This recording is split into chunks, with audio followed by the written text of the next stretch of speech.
Vote bank के रूप में डरा कर रखा हुआ था, उसका खुददार होने का दिन है, उससे मुक्ति का दिन।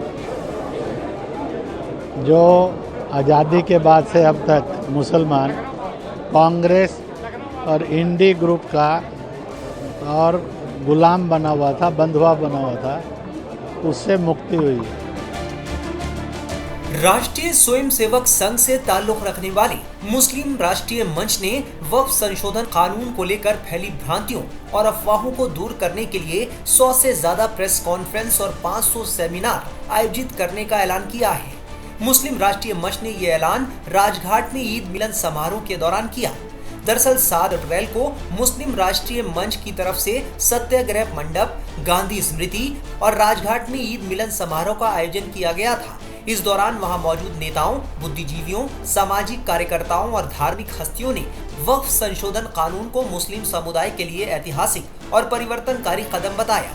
वहीं मुस्लिम राष्ट्रीय मंच के संरक्षक इंद्रेश कुमार ने वक्फ संशोधन कानून को ऐतिहासिक बताते हुए कहा कि इससे मुस्लिम समुदाय को फायदा होगा और वक्फ में भ्रष्टाचार खत्म हो जाएगा।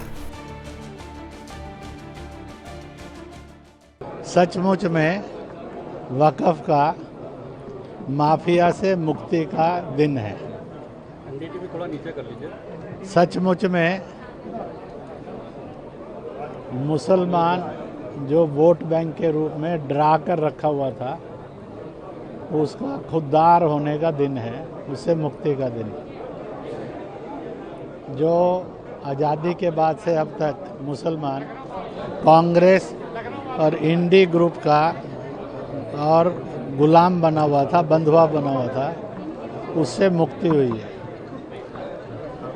वक्फ की हुई संपत्ति के प्रति ईमानदारी हो, बेईमानी ना हो, उस बेईमानी और अपराध से मुक्ति का ये दिन है। इतना ही नहीं है, इसी के साथ साथ यह चंद पार्टी और नेताओं की गुलामी से भी मुक्ति का दिन है। मजहब के नाम पर जो मुल्क को लड़ाते, बंटवाते, भड़काते रहते हैं, उनसे भी मुक्ति का दिन है। और मजहब के दंगे मिटाने हैं तो यह बिल उस ज़मीन को तैयार करेगा कि दंगा मुक्त हिंदुस्तान उसमें से निकले। इसलिए मुस्लिम राष्ट्रीय मंच ने वक्फ बिल में संशोधनों का और नए संशोधनों के लिए पुरजोर पूरे देश में जोर लगाकर बातें कही थी।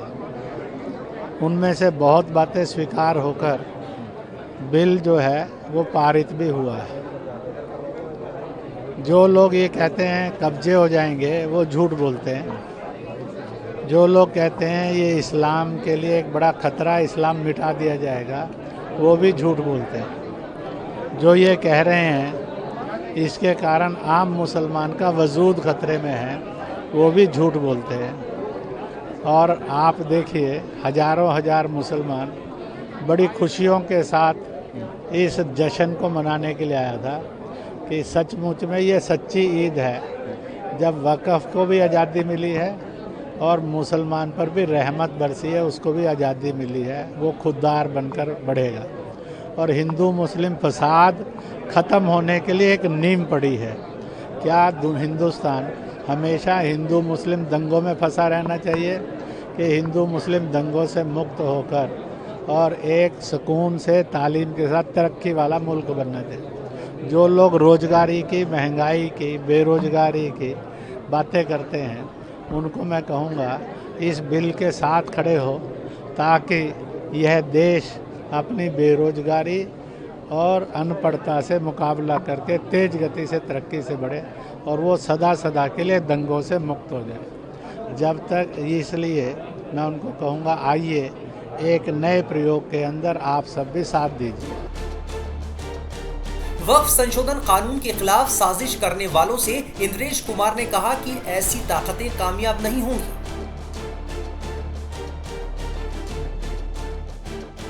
जो लोग कट्टरता में हैं, जो चाहते हैं 47 की तरह पहले बंटवारा हुआ, वही ताकतें फिर से 80-75 साल बाद खड़ी हो रही हैं, जो चाहती हैं कि इस देश को हमेशा लड़वाते रहें और बांटते रहें। वो अब सफल नहीं होंगे, उनकी सारी शैतानी ताकतें असफल होंगी और हारेंगी। सर आज जम्मू कश्मीर में भी असेंबली में वो बिल जो पास हुई है उसको लेकर चर्चा नहीं हुई, उसके बाद वहाँ बहुत ज़्यादा फोकस हो गया असेंबली का। ऐसा है, चाहे विरोध में बोलें चाहे समर्थन में बोलें, हिंदुस्तान के जनता को और हर सूबे की जनता को पूरा हक है कि वह सारी चीज़ों को सुने। हिंदुस्तान की हुकूमत ने इतने घंटे दिए और इतने लोगों को बोलने की इजाज़त दी ताकि दूध का दूध पानी का पानी साफ हो सके। मैंने जो इंडी ग्रुप के लीडर थे उनसे पूछा कि आपने कोई वेलफेयर स्कीम का आंकड़ा नहीं रखा, आपने पारदर्शिता का कोई आंकड़ा नहीं रखा कि नहीं यहाँ के वक्फ बोर्ड की ये बैलेंस शीट है, ये उसकी रजिस्टर्ड है और इसलिए पहले से वो ठीक चल रहा है। उन्होंने अपनी रजिस्ट्रेशन नहीं दिखाई, उन्होंने वेलफेयर की स्कीमें नहीं बताई, उन्होंने वेलफेयर क्या क्या हुए इसको नहीं बताया। क्यों? क्या इसलिए कि नहीं किया है? सच है कि मुसलमान को लग रहा किया ही कुछ नहीं है। किया होता तो बोलते ना नेता, बताते ना नेता। फिर संपत्ति जो है डोनेशन उन्होंने उस पर किराए पर दी है या संपत्ति उनको दान हुई है या दान में धन चढ़ा है, तो इस देश के अंदर हिंदुओं की भागीदारी बहुत अधिक है उसमें। क्या वो ये सोचते हैं कि हिंदुओं से मिली हुई डोनेशन वापस करेंगे? क्या वो ये सोचते हैं कि हिंदुओं का चढ़ाया हुआ चढ़ावा नहीं स्वीकार करेंगे? क्या वो सोचते हैं कि उनकी किराएदारी नहीं रखेंगे? तो इसलिए वह जज्बात को भड़काने वाले गंदे खेल को ना खेलें। सरकार भी साफ कर चुकी है कि वक्फ संशोधन कानून से वक्फ से जुड़े मामलों में पारदर्शिता आएगी और इससे गरीब मुसलमानों का भला होगा। सुप्रीम कोर्ट देश का हमारे का डेमोक्रेटिक रिपब्लिक का बड़ी अदालत है, कोई भी जा सकता है जी।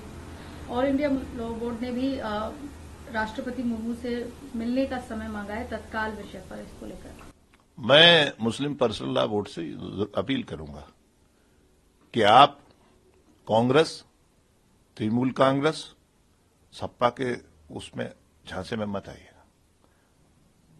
सपा के चीफ ने जो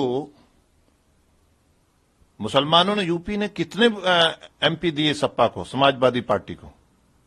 आपने अखिलेश यादव जी का आप सुनिए ना उनका भाषण लोकसभा, बॉडी लैंग्वेज देखा किस तरह वो मजाक उड़ा रहे थे, कितनी आगे उनको कोई सीरियसनेस दिखी आपको वक्फ में? उन्होंने 90% कोई वक्फ के लिए बात करी? आप देख लीजिए ना, वो रिकॉर्ड में है, ये झूठ बोलते हैं। आपने उनका वो कौन है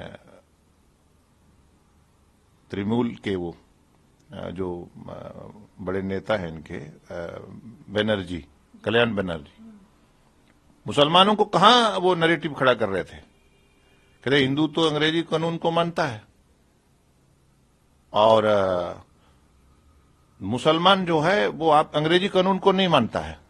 क्या कहना चाहते हैं वो? मुसलमान के लिए क्या नैरेटिव खड़ा कर रहे हैं?